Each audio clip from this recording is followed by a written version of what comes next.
তারা জয় শ্রী গুরুবে বামদেবায় নমঃ ওম নমঃ শিবায়।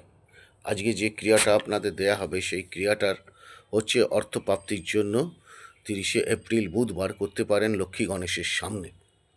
কি করবেন তার আগে থেকে 5টা লক্ষ্মী কড়ি কিনে নেবেন, যদি হলুদ হয় ভালো, হলুদ ভাব থাকবে আর কি কড়ির মধ্যে, আর সাদা কড়িও নিতে পারেন। আর ওর সাথে গোমতী চক্র নেবেন, 5টা গোমতী চক্র, আর 5টা হলুদ কড়ি নেবেন, 5টা হলুদের টুকরো নেবেন, শুকনো হলুদ হলেও হবে, কাঁচা হলুদ হলেও হবে। তার মধ্যে অবশ্যই সিদ্ধি পাতা দেবেন, আর কড়িগুলোতে সিঁদুর অষ্টগন্ধা লাগিয়ে একটা লাল সুতো দিয়ে লাল কাপড়ে গিঁট বেঁধে আপনার সিদ্ধিদাতা গণেশ অথবা মা লক্ষ্মীর চরণে রাখবেন। এতে আপনার যদি অর্থ আটকে থেকে থাকে বা যে কাজ করছেন কাজে যদি কোনো আটকে থাকে, সেখান থেকে কাজটা হওয়ার সম্ভাবনা থাকবে, আর অর্থপ্রাপ্তি হওয়ার সম্ভাবনা থাকবে।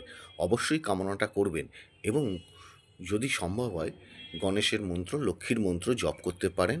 গং গণপতায় নমঃ বা গং গণেशाय नमः বা ওং শ্রীং लक्ष्मी देव्यै नमः।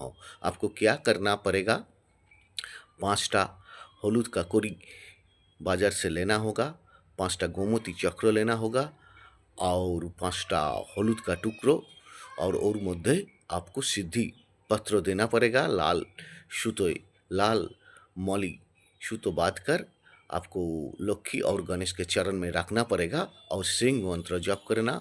गंग गणपताय नमः व गंग गणेशाय नमः, ये मंत्र जप करने के बाद आपको फल मिलेगा, 100% मिलेगा। देखिए, ये काम करने के पहले आपको शुद्ध होना है, आपको जो मनोवांछा है उसको अर्पण करना है लक्ष्मी गणेश के सामने में। देखिए, सब समस्या के लिए समाधान होता है।